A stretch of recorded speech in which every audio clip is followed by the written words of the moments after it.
Ooh, this is a good one. Okay, I definitely missed getting a episode dropped last week, but it was an exciting week. It just left me with a little less time than usual. And I think it was 2 weeks ago, I did my 5-day Confident Bombshell challenge over in my free Facebook group. So if you have not joined it, I would say get on over there. I'm dropping awesome training tips and fitness tips, nutrition tips, all the good stuff, doing, different training calls, basically just trying to help you guys get the most out of your health and fitness and answer those big questions that I typically get a lot when it comes to health and fitness. So that's what I'm doing over there. But anyway, the 5-day challenge was amazing. I think I had 600 women that went through it, which is super cool. And then we led right into our team retreat and our client retreat right here in the Hill Country in Texas, which was so much fun. It was at this place called Camp Lucy, which if you are from the area and you haven't been yet, it is so charming.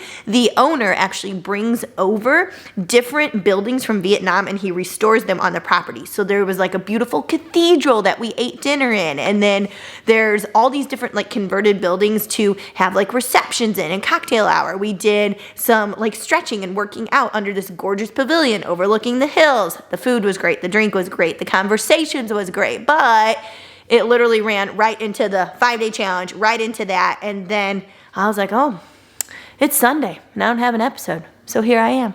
I'm back. So if you are just joining me today, welcome. This is the Angie Method, my little place for food, fitness, fun, entertaining, mindset, all that good stuff. Just basically my journey with my health and fitness, being a gym owner for the last 10 years. And then we moved out of the brick and mortar space. We've had the online women's coaching business for about almost 4 years. That's crazy. Yeah. And here I am. I just sharing what I love and trying to teach you guys big picture concepts and how to define what makes life worth living for you with your mindset, with your food, with your fitness, all that good stuff. So today I am going to talk to you guys about some of the most frequently asked questions I get when someone is eating to lose body fat. So as you guys know right now, I'm in a quick little fat loss phase. I like to kind of loosen the reins over the winter, and I like to go to distilleries and breweries and wineries and have fun with all of my friends and then just enjoy my family as well. And so I tend to, around the winter months, put on like 3 to 5 pounds, but I know I'm doing it. I'm not hung up on it. I'm not upset by it because I have all the tools and the knowledge to get right back to where I want to be come summer. And I happen to have friends coming in April. So they're coming in like 2 weeks. So I've just been tightening up the reins, just trying to feel really good before we go out on a boat on Lake Travis and hang out at the pool and all that kind of stuff. So I'm going to answer the questions that I get when people are quote unquote dieting. Basically to me, diet is the sum of all the food you eat in a day and all the drinks you have in a day. So sometimes people, their diet is eating less to lose body fat. So let's get on with the questions, and hopefully the answers to these questions will make it easier for you and a more enjoyable process when you're looking to get lean, because it shouldn't feel restrictive. You shouldn't hate yourself. It shouldn't feel good or bad. It shouldn't feel right or wrong. It's just, hey, this is my mission right now, and I am looking to drop some body fat, and then I'm looking to maintain as I go. There's no emotion attached to it, at least not for me, because I've done this for a while. And I actually did this to resolve the emotion I had around my body and my food and all of that. All right, let's start with number 1. What are your go-to foods when cutting? All right, so when I am eating less for fat loss, I like to make sure that I'm eating foods that keep me fuller longer and keep my blood sugar nice and stable so I don't have those drops that make me want to eat more. So processed carbs, they are more broken down closer to how it's going to be in your body. So they're closer broken down to glucose. So when they get into your system, they don't have as much time to digest and absorb. It happens faster, which makes our blood sugar drop, and then it makes us hungrier. We want more because it's already broken down. So first I try to really strategize my carbohydrates, and I try to choose slower digesting ones. So your starchier carbs, your beans, your lentils, your oats, your rice, your quinoa, your whole grains, potatoes, that kind of stuff. And then I also fill up on a lot of vegetables because vegetables are super low calorie, low carbohydrate. And so you get more volume, so it's gonna fill up your stomach more for way less calories. And my go-to ones are green beans, mushrooms, zucchini, asparagus, spinach, or pretty much any type of mixed green. And that's kind of what I cycle through, and I enjoy those. And so I would just pick and choose the vegetables that you know you get a lot of bang for your buck with, but they're pretty low calorie. And actually, zucchini I would eat like it was going out of style. And then I realized I actually had an intolerance to it. So that's been one vegetable I haven't been able to have as much, but if you can have it, I am telling you, you spiral up those zucchinis and you can have like 400 grams, which is like as big as your head, and it's gonna keep your stomach nice and full. So those would be my vegetables carb sources. But I also am always going to make sure I have something to look forward to. So I won't do any like nutrition plan if I don't have an enjoyment piece to it. So one of them for me is I always have my coffee still. And for me, I like oat milk steamed in my coffee, and I like 1 pump of mocha sauce, dark chocolate. And so I will work my food around this because I look forward to it. Then I don't care if I eat vegetables all day or good fat or lean proteins. So I always have something to look forward to, and there's always a dessert at the end of the day. It might be a protein blizzard to keep my protein high, to keep me full. It might be a couple little cookies. It might be a protein bar. Just something to work into my day that's also gonna support my goal. And then lean proteins, obviously. Your go-to foods when you're cutting, you need, if there's one nutrient you need to have established in your plan, it is the protein, because you don't just want to lose weight, you want to lose body fat when you're trying to cut weight off. So a lot of people, they under-eat in their protein, and then your body, it's got to take energy from somewhere when it doesn't have it coming in from food. So by having your protein dialed in, it will take it from body fat. If you don't have it dialed in, you might actually risk taking it from muscle. And at the end of the day, we want to look more athletic. We don't want to just look like a skinnier version of a soft self that we were before. So make sure you have your lean proteins dialed in. My go-to, it's chicken. Like chicken breast all day long. A lot of people are like, that's boring. And I'm like, well, yeah, it's like a very neutral protein, and that's why I like it, because I can make a giant batch of grilled chicken or Instant Pot shredded chicken, and then I can change the flavor of it with all the different types of sauces or spices or the way that I put it together. So maybe one day I take the chicken and I turn it into taco chicken and have a taco chicken bowl. Maybe the next day I turn it into hot sauce, and maybe I do like a rice bowl with hot sauce chicken, so buffalo chicken with some blue cheese and some like coleslaw mix. And then maybe the next day I want to take it totally different direction and do like chicken and waffles. And I'll take Kodiak pancake mix and I'll put my chicken in there, and I've got chicken and waffles. And so for me, I like a neutral based protein, and I make a bunch of it. And then it's very easy to stay full from the protein and then change the flavor as I go. So those would be my go-to foods. Question number 2, is intermittent fasting good for fat loss? If you're around us long enough and you have seen anything we have put out in the last 12 years being in the industry, it just depends. And so is intermittent fasting the magic for fat loss? No, there's nothing magical about it. Does it help with time restricted eating to make sure that you're eating a certain amount of calories in a certain amount of time to promote fat loss? Yes. And so that's what I love about it. You can call it intermittent fasting if you're going to go longer durations without having calories, or you can call it time restricted eating, where you just pick times throughout the day that you're not eating. And so what this allows you to do, though, is figure out when you want your food and how much you want it. That keeps you on plan. So personally, I intermittent fast, or I just call it time restricted eating, in the morning till about 1 or 2 p.m. when I'm eating less calories. For me, that works. I'm not somebody that needs food early in the day. I can have my coffee with oat milk all morning long and be totally fine. I'm clear-headed, I'm productive.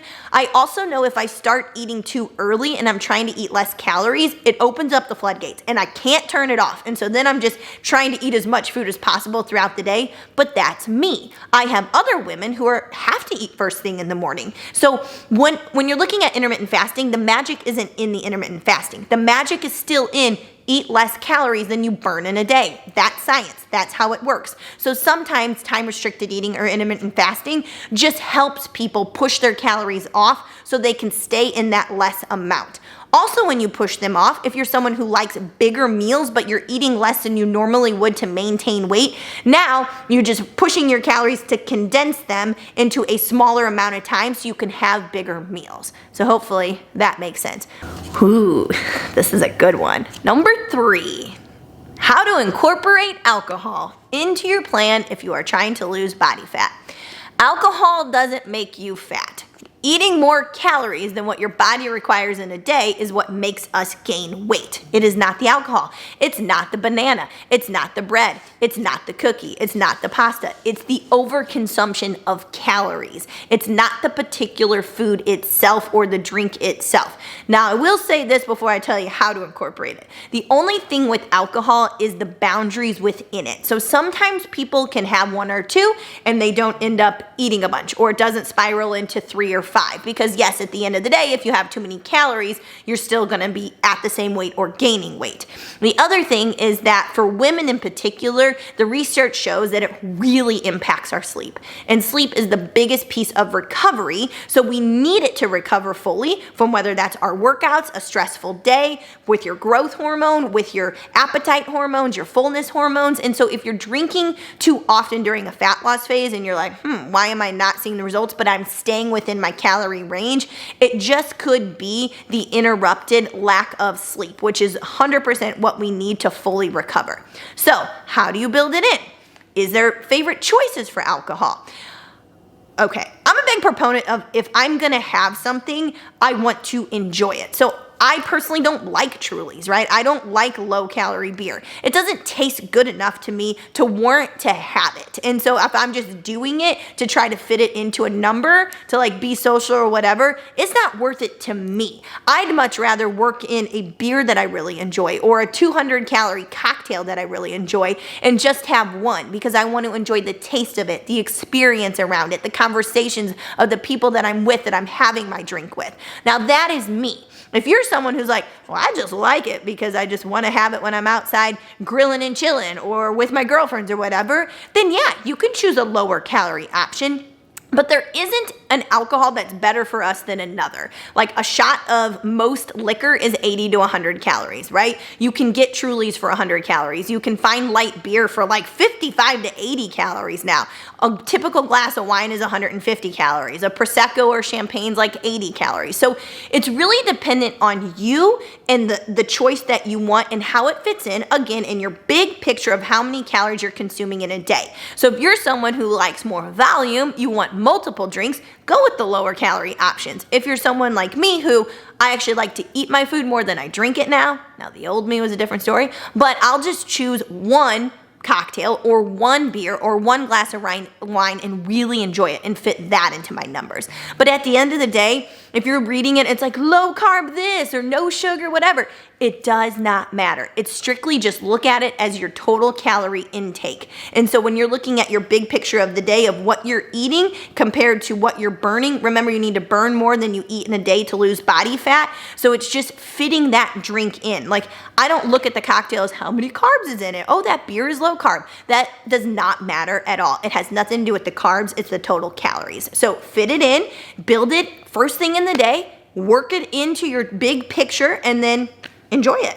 Number 4, an exercise question. I love this one. Should my exercise change when I am eating for fat loss? Basically when you're eating less calories, which typically means you're gonna have less energy. So if you are someone who is strength training, which is what I do, you don't have to change your workout. Keep training exactly how you're training, because you're still gonna gain some strength. You're still gonna gain some like muscle, whatever it is. That doesn't have to change just because your calorie intake changes. Now, if you are someone who's doing a bunch of HIIT training or very hard cardio, I would dial that back and stay a little more low intensity and focus on strength training, because the more stress you put on your body when you're eating less calories, the harder it's actually gonna be to get the result, because it's already a stress when you are eating less. Your body doesn't like that. And then a lot of women will do all of this high intensity interval training thinking because if they do more work, they'll get better results. And it's not actually how it works.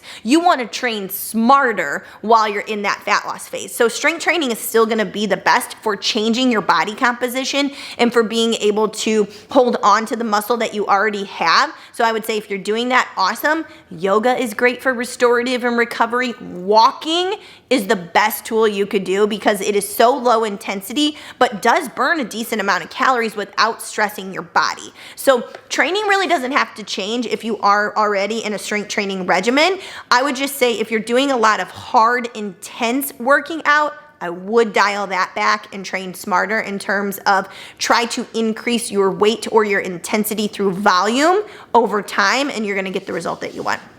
Which brings me to my fifth and final question. What about cardio for fat loss? Where does that fit in? So there is moderate intensity cardio, there is high intensity cardio, and there is low intensity cardio. So if you ever heard the term LISS, low intensity, steady state cardio, that is what most people would recommend during your fat loss phase, because again, we're looking at the stress that exercise puts on your body. So a lot of people just think if they exercise more, they'll get the better result, but they end up going at it with too much intensity than your body can handle. And so low intensity is a great way to add in more movement to your day without stressing your body. So if you look at 180 minus your age, that's where you'd want to keep your heart rate. And you can do that through walking, an elliptical, a treadmill. It doesn't matter what modality you choose, but if you wanted to incorporate cardio into your fat loss phase, there's nothing wrong with it. Just make sure two things. Number one, that you do keep it in the low intensity, steady state stage, okay? Because then you're tapping into fat for fuel. When you are going too high above what we call your anaerobic threshold, your aerobic is the 180 minus the age. When you start dipping above that, you actually are using carbohydrates for fuel. You're just burning through sugar. You're not even burning through fat. Low intensity goes into the third energy system cycle, the Krebs cycle, and it actually starts tapping into your fat for fuel. So that's why we'd want to keep it there. The second thing I would pay attention to, so first was the heart rate, is does it make you hungrier? A lot of people do a lot of extra cardio thinking, again, this is going to get them to the goal faster, and they end up getting incredibly hungry from it because the amount that they're either burning through that sugar or burning through calories, so they want to eat more. So if you find that happening, well, now you're kind of working against yourself. So when I'm in a fat loss phase, I just walk and strength train. That is it, because the walking, I can build up a lot of steps in a day, 12,000, 15,000, 20,000, which isn't what I normally do because I work at a desk. And that just increases my total calorie burn for the day without stressing my body and without making me hungrier. So I would just use that as your tool and watch your hunger. If all of a sudden you are ravenous and you can't turn off eating, that's just gonna kind of work against you with your big picture goal. So that's number 5. Okay, so that's all I got for today. Some of the most frequently asked questions I get when it's trying to lose weight and what's the best approach to do so. So hopefully you enjoyed today's episode. If you did, be sure to give me a thumbs up. If you haven't done so yet, make sure you hit that red button, subscribe to the channel so you'll get future episode notifications. And I'll chat with you guys soon.